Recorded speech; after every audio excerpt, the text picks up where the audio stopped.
So right? I But we think have women to are look at the cause, right? Why are these things predicted, right? And for example, if we talk about men, there are a lot of things we can look at, right? That tend to predetermine suicide, right? But we can't say, oh, these two things are happening at the same time. This caused this other. Yeah, I agree to that. I think it's inappropriate to say the sexual revolution caused people to be unhappy. The thing is, when things happen in society or in human history, there are things that are very good that happen that will have unforeseen potential negative consequences. I mean, it just is what it is.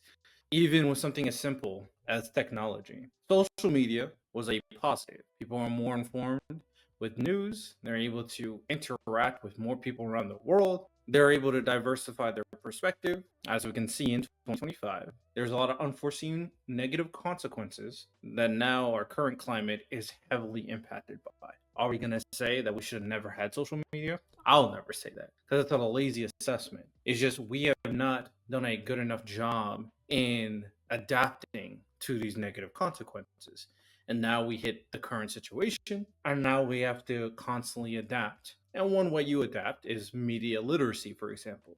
The thing is, for this situation, I think it's very clear that the sexual revolution did a few things. It allowed women to be a little bit more individual. It allowed women to kind of not be forced to be used as an object, but honestly choose to be more sexually promiscuous. But it also gave a lot of women individuality to pursue their own lifestyle that's not purely just a mother in a household. It gave them choice. That's the biggest thing in this conversation. The negative unforeseen consequences of that is that there's going to be more women that want to go down that easier path of sexual promiscuity because there is a huge cesspool of weirdos that will be more than willing to pay you a lot of money to adhere to that favor or they adhere to that want. And another potential negative unforeseen consequence is that a lot of men are not adapting well to being able to handle, deal with, communicate with, being able to